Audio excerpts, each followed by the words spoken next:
Avant de tout, je vous demande de clapper pour les organisateurs de cet événement, pour les volontaires, toutes les personnes qui ont permis de cet événement c'est ici aujourd'hui.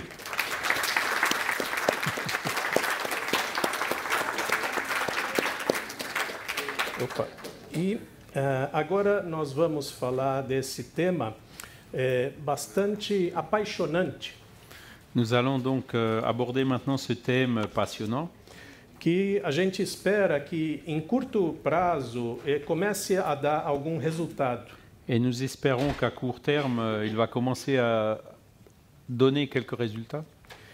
O que eu vou apresentar aqui é uma parte de um capítulo de um livro que nós editamos esse ano.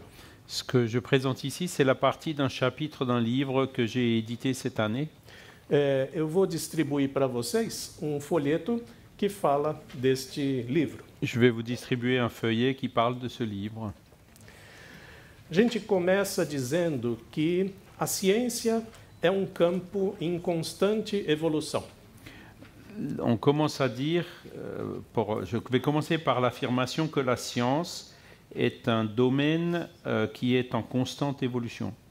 Ao contrário do que se pensa, aquilo que se considera ciência não é uma coisa estabelecida. Au contraire de ce que l'on pense, ce que l'on considère comme étant une science n'est pas quelque chose qui est établi. À medida que o conhecimento vai avançando, algumas informações podem ser atualizadas ou mesmo substituídas. À mesure du progrès de la science, quelques concepts peuvent être actualisés ou même complètement remplacés. Exemplo do quanto erro pode persistir na ciência é dado aqui a seguir. Je vais vous donner à suivre l'exemple d'un tel changement radical. A anatomia descrita por Galeno, o romano, no século II da nossa era, L'anatomie telle que décrite par Galen, romain du IIe siècle de notre ère, foi tida como expressão da verdade absoluta durante muitos séculos. a été considérée comme une vérité absolue pendant plusieurs siècles. Até que Andreas Vesalius, no século XVI, Jusqu'à ce que Andrea Vesal, au XVIe siècle, reviu muitos erros que estavam descritos na anatomia de Galeno. a revu de nombreuses erreurs qui étaient contenues dans l'anatomie de Galen. Até então ninguém contestava isso. De Galien, pardon. Jusqu'à présent, personne ne l'avait contesté. E Galeno tem o mérito de ser belga. Et Não, Galien, Vesalius tem o mérito de ser belga. Vesal a le mérite d'être belge.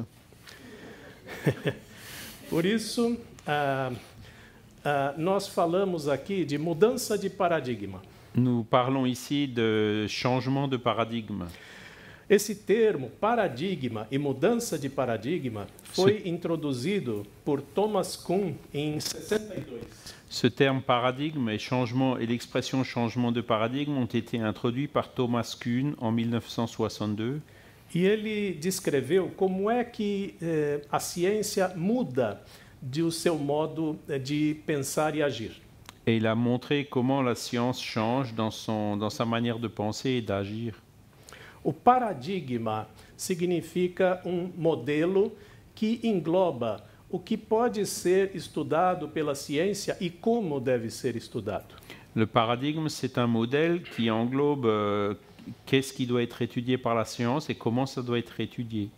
Mas Thomas Kuhn descreve o ciclo da mudança de paradigma. Et Thomas Kuhn décrit le cycle de changement des paradigmes.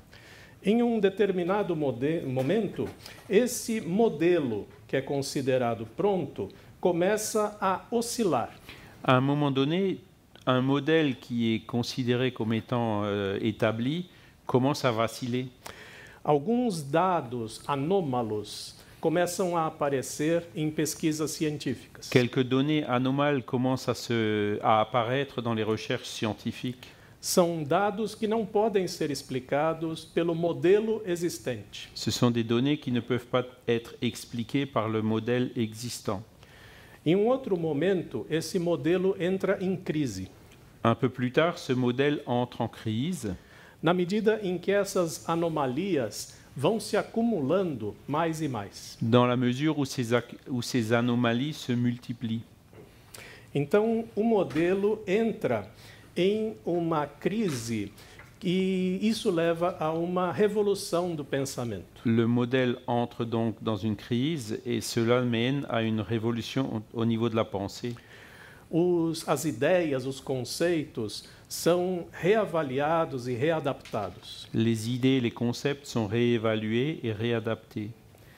Então surge a proposta de um novo paradigma. Et suite à cela, apparaissent des propositions d'un nouveau paradigme E isso leva a uma mudança nos pensamentos e nas práticas. qui apporte un changement dans les pensées et les pratiques. Quando este novo paradigma se torna a ciência normal, Et quand ce nouveau paradigme redevient la science normale, isso é chamado de mudança de paradigma. on dit qu'il s'est produit un changement de paradigme. Quando a gente fala da questão da alma ou do espírito, Quand on parle de l'âme ou de l'esprit, nós talvez estejamos aqui nesta fase do ciclo de mudança. nous sommes probablement dans cette phase du cycle de changement. Alguns resultados anômalos estão surgindo. Certains résultats anomaux surgissent. Alguns eventos inexplicáveis que são relatados de quando em quando em estudos com boa metodologia são desconcertantes. Certains résultats d'expérience apparaissent et donc sont déconcertants par rapport à la théorie établie. Alguns fenômenos que são documentados em pesquisas científicas estão além das propriedades biológicas e materiais. Et certains phénomènes qui sont décrits par la science dépassent et vont au-delà maintenant des propriétés biologiques et matérielles. Então, por enquanto, nós estamos tentando passar por esse buraco de fechadura, Et pour l'instant, nous essayons de passer par ce trou de serrure, mas ainda não conseguimos estar mesmo do outro lado. mais pour l'instant, nous n'avons pas encore réussi à arriver de l'autre côté. E que fenômenos são esses? Quels sont ces phénomènes? Alguns já foram citados aqui. Certains ont déjà été cités ici, E eu vou falar, basicamente, daqueles que são associados com a medicina. et je vais parler principalement de ceux qui sont associés à la médecine. Temos um grupo de fenômenos que se refere aos processos de cura. Il y a un groupe de phénomènes qui sont liés au processus de guérison, A imposição de mãos, que já foi citada, l'imposition des mains dont nous avons parlé, as curas à distância e Les mesmo guéris- a cirurgia espiritual. les guérisons à distance ou les chirurgies spirituelles. Nós vamos falar um pouco mais dessas técnicas adiante. Nous allons en parler d'ici peu. Nós temos alguns fenômenos que fazem um grupo de recepção anômala de informações. Une autre catégorie peut être groupée dans la catégorie de la réception anomale de certaines informations, Isso inclui a mediunidade e as memórias de vidas passadas. qui inclut la médiumnité, les mémoires des vies passées, E alguns fenômenos de transcendência em situações extremas. et d'autres phénomènes donc, qui sont classés dans les transcendances dans des situations extrêmes. Já foi citado aqui a experiência de quase morte e a experiência de fim de vida. On en a parlé ici, donc ce sont les expériences de mort imminente ou les expériences en fin de vie. Vamos ver cada desses fenômenos e por que eles ainda são um desafio. Nous allons examiner ces phénomènes un par un et puis montrer en quoi ils constituent un défi. A técnica de imposição de mãos para efeito curativo. La technique d'imposition des mains dans un effet curatif, O que falta explicar ainda? voilà tout ce qui manque, tout ce qui reste encore à expliquer. Alguns efeitos não podem ser atribuídos apenas ao fenômeno de placebo. Certains résultats ne peuvent pas être attribués simplement au phénomène du placebo. Alguns estudos dividem os pacientes em dois grupos. Certaines études répartissent les patients en deux groupes. Alguns pacientes vão receber a imposição de mãos com a finalidade terapêutica Certains patients bénéficiant de l'imposition des mains dans un but thérapeutique, e outros vão receber a imposição de mãos de um ator que não tem nada a ver com cura. Et d'autres bénéficient aussi de l'imposition des mains d'un acteur qui n'a rien à voir avec la guérison. E existe uma diferença estatisticamente significante entre esses dois grupos. Et il existe un résultat statistiquement valide entre ces deux groupes. Então, quando a ciência e a medicina aceitarem melhor esses conceitos, Lorsque la médecine et la science accepteront mieux ces concepts, existe uma relevância clínica que vai se refletir no tratamento. une pertinence clinique s'appliquera au traitement. O passe deixaria de ser uma bênção religiosa para ser uma terapia complementar reconhecida. Le pass cesserait d'être une bénédiction religieuse pour être reconnu comme un traitement complémentaire. Outro fenômeno são as curas à distância. Un autre phénomène, c'est les guérisons à distance. O que ainda falta explicar pelo modelo atual? Qu'est-ce qui reste encore à expliquer par le modèle actuel? Alguns efeitos acontecem por indivíduos separados a uma certa distância. Certains effets peuvent être observés sur des individus séparés par une certaine distance. A intenção de um indivíduo A chega até um indivíduo B por vias não convencionais. L'attention d'un individu A arrive jusqu'à l'individu B par des moyens non conventionnels. Isso gera no indivíduo receptor pequenas alterações no seu sistema nervoso. Cela détermine chez le récepteur quelques altérations dans son système nerveux.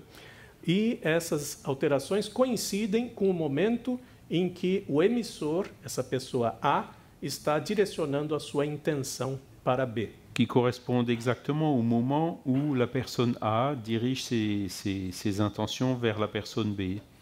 Qual seria a pertinência clínica da aceitação desse tipo de fenômeno? La pertinence clinique de l'acceptation de ces phénomènes est la suivante. É dito que esses fenômenos têm efeitos de pequena magnitude. Ces phénomènes ont des effets de petite magnitude. Mas, mesmo assim, esse tipo de terapêutica pode trazer algum alívio para alguns pacientes. Mais ces thérapies peuvent apporter un soulagement pour certains patients. Em seguida, vem a cirurgia espiritual. Ensuite, il y a les chirurgies spirituelles. O Beto já nos falou que não é necessário haver cortes ou intervenções físicas. Beto nous a déjà dit qu'il n'est pas nécessaire de pratiquer des coupes chirurgicales. Mas alguns médiums fazem esses cortes, muitas vezes a pedido dos pacientes. Mais il existe quand même des médiums qui font ce genre de coupe, d'incision à la demande des patients. Então, esse médium pega uma faca cega, enferrujada, e faz cortes na pessoa.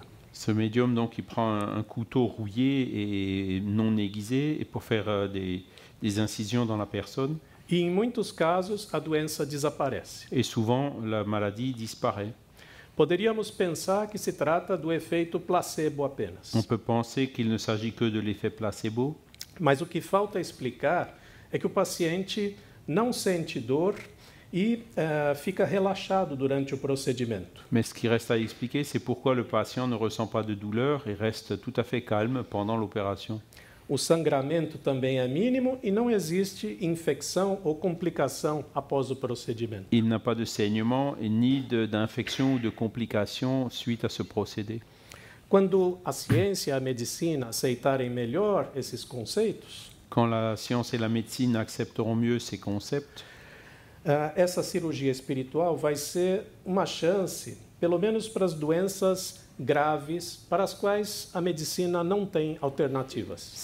ces procédés peuvent représenter une alternative dans les cas graves pour lesquels la médecine traditionnelle n'a pas de solution.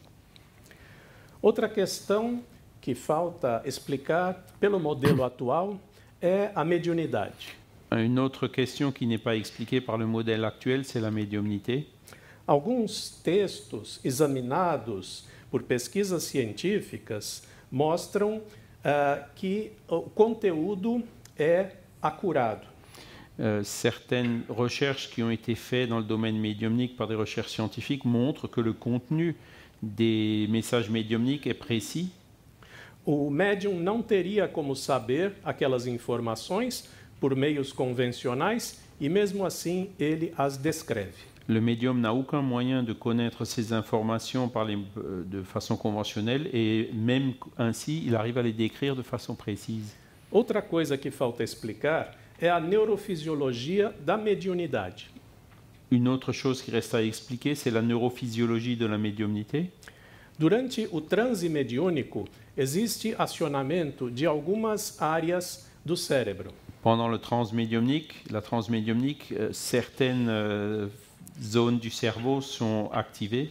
Essas zonas são diferentes quando esse mesmo médium escreve meramente uma redação.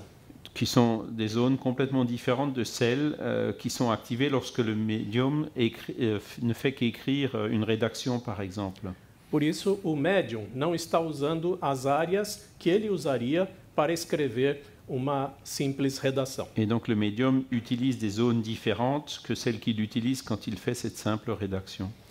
A relevância para a medicina é que receber uma carta como essa La pertinence pour la médecine, c'est que le fait de recevoir une telle lettre de parente ou de ente querido já falecido d'un parent ou d'un être cher déjà désincarné é muito gratificante e positivo para essas pessoas que estão em luto. est très gratifiant et positif et utile pour ces personnes qui sont en deuil. E ajudam que essa pessoa tenha enfrentamento mais adaptativo. Et aide à ce que ces personnes puissent faire face à cette situation de façon plus adaptative. Outro fenômeno é as memórias de vidas passadas. Un autre phénomène, c'est la mémoire des vies passées. Existe registro de mais de 2.500 casos que foram estudados. Il y a plus de 2500 cas qui ont été étudiés. São crianças que referem uma outra vida num outro lugar. Des enfants qui parlent d'une autre vie dans un autre lieu. E as memórias que eles contam podem ser verificadas indo até este lugar, perguntando se uma pessoa faleceu com aquelas características. Et tout ce que l'enfant raconte peut être vérifié en se rendant dans les lieux et dans les endroits décrits par cet enfant. Veja que não são 2.500 casos confirmados. Esses são 2.500 casos estudados. Donc ce ne sont pas 2500 cas confirmés, mais ce sont 2500 cas qui ont été vérifiés. Alguns deles foram realmente conseguiram fazer essa ligação. Dans certains des cas, le lien a pu être établi. Que os pesquisadores norte-americanos chamam de caso encerrado. Ce sont les cas qui sont clos, selon l'expression des chercheurs américains. E às vezes isso se manifesta também por marcas de nascença e comportamentos bizarros da criança que tem uma relação com essa vida anterior. Et dans certains cas, il a pu être établi des corrélations avec des marques de naissance et aussi par des comportements bizarres de cet enfant liés à sa vie antérieure. A consequência disso para a medicina seria a melhor aceitação das terapias de vidas passadas. La pertinence clinique, c'est une meilleure acceptation des thérapies de vie passée, que podem ter papel bastante importante em alguns casos graves de fobias, de filias, de comportamentos, de relacionamentos. Qui peuvent être très utiles pour des cas graves de phobie, de philie, de comportement et de relations. Outro fenômeno que já foi citado, experiência de quase morte. Un autre phénomène qui a été cité, c'est les expériences de mort imminente. A nossa colega Antônia já adiantou bastante coisa, então não vale a pena a gente repetir. Antonia en a parlé suffisamment, donc on ne va pas répéter ici. Ela já disse o que falta explicar. Elle a déjà indiqué ce qui reste encore à expliquer. E também citou a transformação do paciente de menor medo da morte e mais espiritualização. Ainsi que la transformation du patient qui a moins peur de la mort et sa spiritualisation. Mas isso vai mais além, porque pesquisadores confirmaram uma outra coisa. Mais ça va au-delà parce que les chercheurs ont confirmé autre chose. Pessoas que não passaram pela experiência, mas escutam relatos das pessoas que passaram, Mais des personnes qui n'ont pas subi d'expérience de mort imminente, mais qui ont écouté des récits de personnes qui les ont subis, também desenvolvem uma melhor espiritualização. développent également une meilleure spiritualisation. As experiências de fim de vida são um grupo complexo de fenômenos. Les expériences en fin de vie sont un groupe de phénomènes complexes. Pode incluir coincidências bizarras, Ils incluent des coïncidences bizarres, relógios que param na hora da morte, des montres qui s'arrêtent à l'heure de la mort, comportamento animal estranho durante a morte, le comportement de certains animaux qui est bizarre à l'heure de la mort, da morte do seu dono, né? de la mort de leur maître. E o que é mais difícil de explicar é o fenômeno de lucidez terminal. Et ce qui est le plus difficile à expliquer, c'est le phénomène de lucidité terminale. Alguns pacientes em processo de morte que já estão demenciados, Certains patients proches de la mort et qui ont déjà une certaine démence associée, que têm lesões neurológicas comprovadas, qui ont des lésions neurologiques avérées, de repente recobram a consciência, começam a conversar normalmente. soudain retrouvent leur conscience et recommencent à parler normalement. E isso dura alguns minutos e em seguida o indivíduo vem a falecer. Et ça dure quelques minutes et puis juste après, l'individu meurt. Então, isso não parece ser uma consciência relacionada aos processos neurológicos convencionais. Donc on voit qu'il ne s'agit pas d'une conscience associée au processus neurologique conventionnel. A medicina precisa reconhecer esse tipo de fenômeno, La médecine doit reconnaître ce genre de phénomène porque para muitas pessoas isso é uma parte importante do processo de morrer. parce que pour beaucoup de personnes, il s'agit là d'un élément important du processus de mourir. E o fato da pessoa e dos familiares saberem que isso é normal, Et le fait que les personnes et les membres de la famille sachent que cela est normal, traz um conforto e traz uma preparação para essa superação. apporte un confort et apporte des ressources pour pouvoir surmonter cette phase. Por tudo isso, começa a surgir a hipótese do espírito como algo emergente. Et donc, c'est suite à tout cela que l'esprit apparaît ou surgit comme une hypothèse émergente.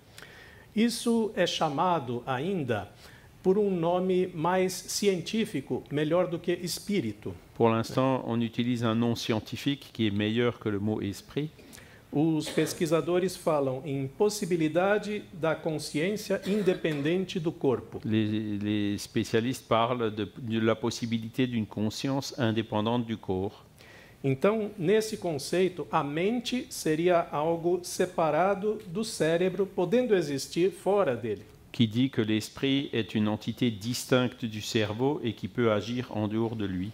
E já tivemos aqui também exemplos dos colegas dizendo que a mente não surge do cérebro. Et plusieurs de mes collègues vous ont déjà expliqué que l'esprit est quelque chose qui est indépendant du cerveau. Esse é um assunto que vem sendo tratado cada vez mais em artigos publicados em revistas médicas. C'est un sujet qui est de plus en plus traité dans des articles des revues médicales. A simpatia ao conceito de espírito vem de longa data. La sympathie envers la conception de l'esprit vient de longue date. Há mais de 150 anos, os cientistas começaram a estudar esse tipo de fenômenos. Il y a plus de 150 ans, les chercheurs ont commencé à faire des investigations sur ce type de phénomène. E uma dessas simpatias merece destaque. Et je voudrais ici souligner l'une de ces sympathies. É a fala de Max Planck, C'est une affirmation de Max Planck, que foi o físico alemão que estabeleceu as bases da mecânica quântica. physicien allemand qui a établi les bases de la physique quantique. Ele deu uma entrevista em 1931 ao jornal inglês The Observer. Il a donné une entrevue en janvier 1931 au journal britannique The Observer.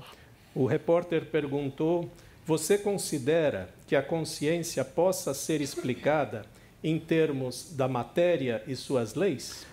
Le journaliste lui a demandé: considérez-vous que la conscience puisse être expliquée en termes de matière et de loi? Então, pode ler a resposta. Vous pouvez lire la réponse. Donc non, je considère la conscience comme fondamentale. Je considère la matière comme dérivant de la conscience. Nous ne pouvons aller au-delà de la conscience. Tout ce dont nous parlons, tout ce que nous voyons comme existant suppose la conscience. Eu duvidei que ele tivesse falado isso. J'ai eu des doutes qu'il ait vraiment dit ça. Porque muita coisa é meme de Facebook e etc. Il y a beaucoup de choses, des fakes dans le siège Facebook, etc. Então eu assinei o jornal The Observer para ver essa matéria. Donc j'ai refait la recherche du journal The Observer qui contient cette matière. E esse é o facsímile da matéria. Et vous voyez ici le fac-similé que j'ai tiré du journal de l'époque. Mas, ao mesmo tempo que existe simpatia ao conceito de espírito, existe resistência. Mais en même temps qu'il y a une sympathie pour ce concept d'esprit, il y a aussi une grosse résistance. E essa resistência tem motivo de ser. Qui a une raison d'être.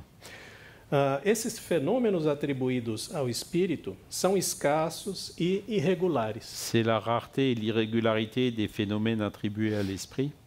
Esses fenômenos não são testáveis de uma maneira controlável. Le fait qu'ils ne soient pas testables d'une manière contrôlée. Toda a questão da discussão do espírito vai envolver vieses religiosos ou filosóficos. C'est toutes ces questions qui impliquent des aspects religieux ou philosophiques. Tivemos no passado muitos antecedentes de fraudes e ainda temos no presente. Il y a eu dans le passé, il y a toujours dans le présent des antécédents d'épisodes de fraude. E às vezes o obstáculo é apenas o preconceito e a ignorância. Mais souvent, les seuls obstacles sont les préjugés et l'ignorance. Portanto, aqui tem uma agenda para que o movimento médico espírita possa fazer esse campo avançar. Donc je vous présente un agenda pour que le mouvement de médecins spirit puisse avancer dans ce changement de paradigme. Vamos ver depois por deles discutindo como fazer. Et nous allons donc discuter chacun de ces 4 points, voir comment il faut faire. Nós vamos falar de procurarmos conceitos desassociados a misticismo. Donc les concepts dissociés du mysticisme.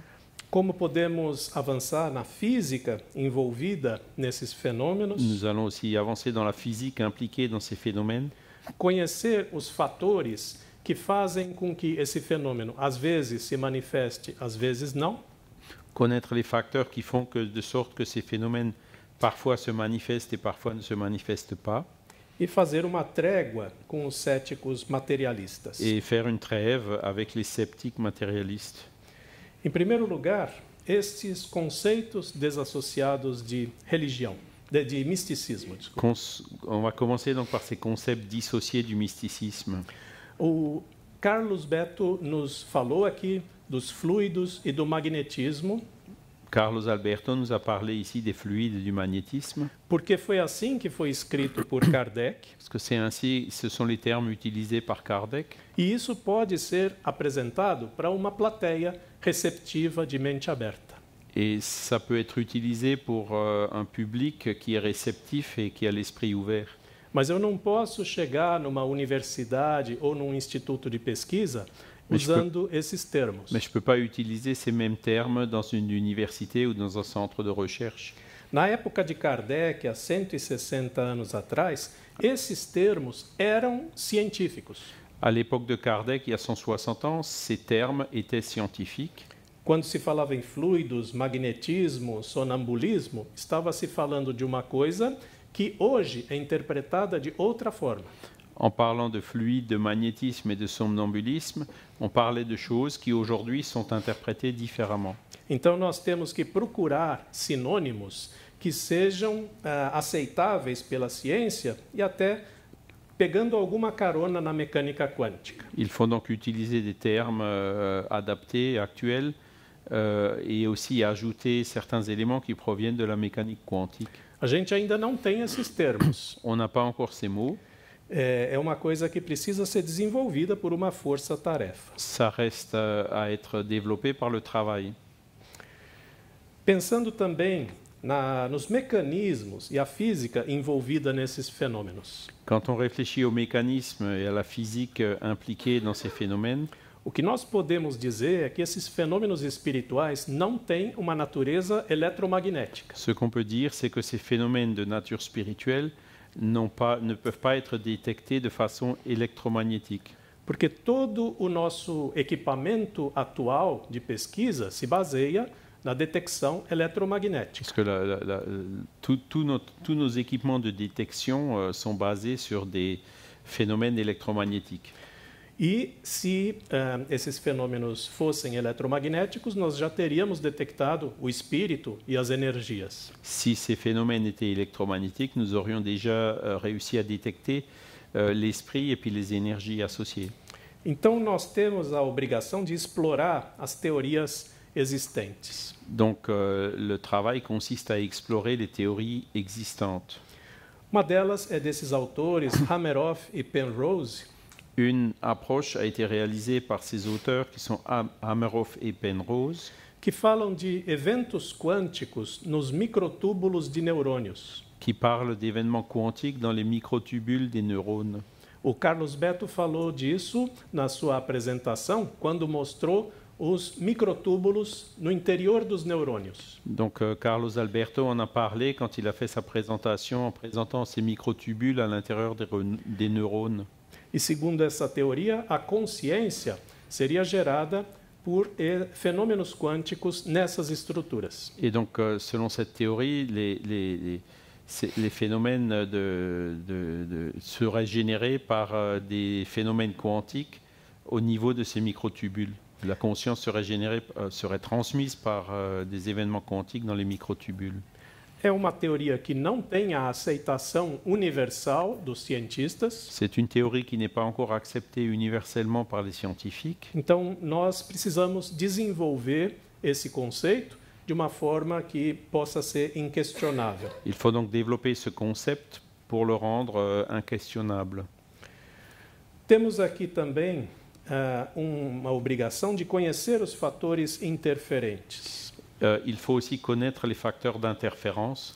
Porque esse é o calcanhar de Aquiles dos fenômenos espirituais. C'est le talon d'Achille des phénomènes spirituels. A irregularidade da sua apresentação e a imprevisibilidade desses fenômenos anômalos da consciência. L'irrégularité et l'imprévisibilité de ces phénomènes anormaux de la conscience. Isso é material para que os céticos digam que esse fenômeno não é científico. Ce sont des éléments qui font que les sceptiques affirment que ces phénomènes ne sont pas de l'ordre de la science. À medida que nós conhecermos por que algumas vezes isso aparece ou não, et le fait de pouvoir déterminer pourquoi dans certains cas ils se produisent et dans d'autres cas ils ne se produisent pas, nós vamos poder estudar esse fenômeno de uma forma muito mais organizada. Nous allons pouvoir étudier ces phénomènes de façon beaucoup plus organisée. E aí sim vai ser conceito científico. Et là, oui, ça se transformera en un concept scientifique.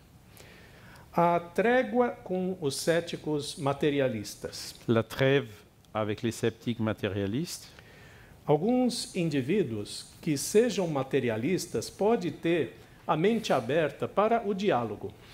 Certains sceptiques qui sont rationalistes peuvent avoir l'esprit suffisamment ouvert pour apporter leurs efforts pour considérer les opinions différentes.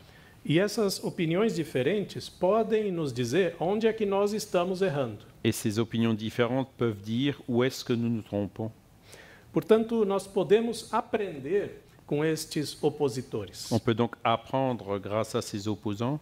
É claro que eles precisam ter a disponibilidade de diálogo e não apenas de crítica. Bon, il faut qu'ils soient ouverts au dialogue et pas seulement versés sur la critique. Mas nós podemos invitar esses indivíduos para uma análise crítica, para poder sugerir novos métodos de pesquisa e ver quais inconsistências nós estamos incorrendo.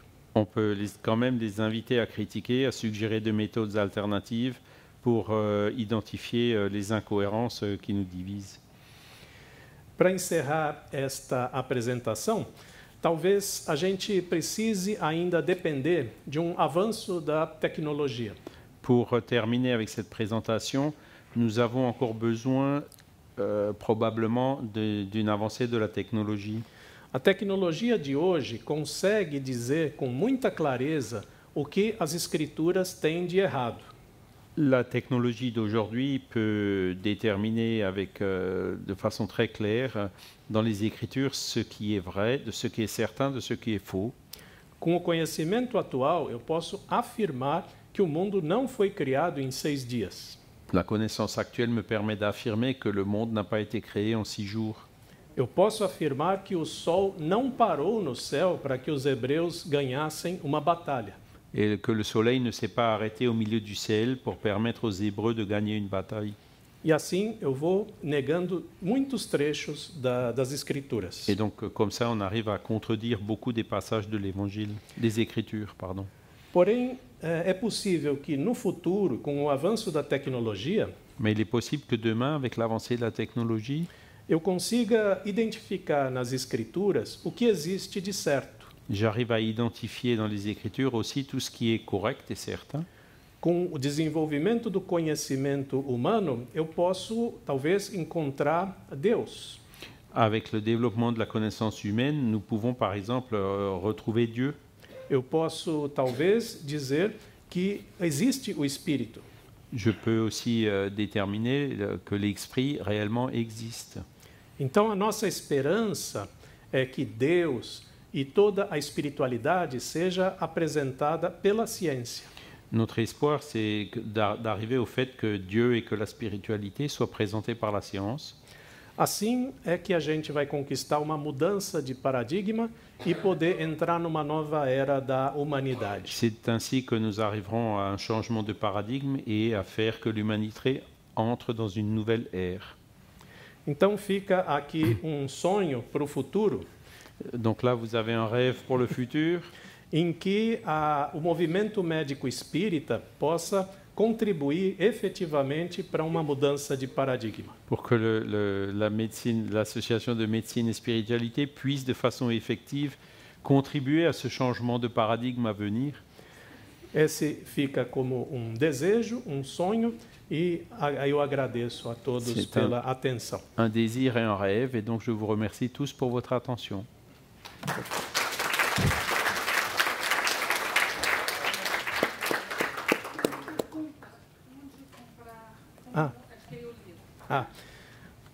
O livro é de uma editora norte-americana. Le livre dont je vais parler a été édité par une maison d'édition d'Amérique du Nord. Neste meu site tem o link para você entrar em contato com essa editora. Vous voyez là sur le slide le lien qui vous permet d'entrer en contact avec cette maison d'édition. Como aqui na Europa o frete seria talvez muito caro, et comme pour le faire venir en Europe, les coûts de transport peuvent être élevés. Existe a versão em e-book, book eletrônico. Il y a aussi une version e-book. Mas eu só escrevi e cedi todos os direitos para a editora. Je n'ai fait que l'écrire et tous les droits ont été cédés à cette maison d'édition. Mas eu posso ajudar quem quiser facilitando o contato com eles. Mais si vous en avez besoin, contactez-moi, je pourrais vous faciliter le contact avec eux. Obrigado pelo interesse. Merci pour cet intérêt.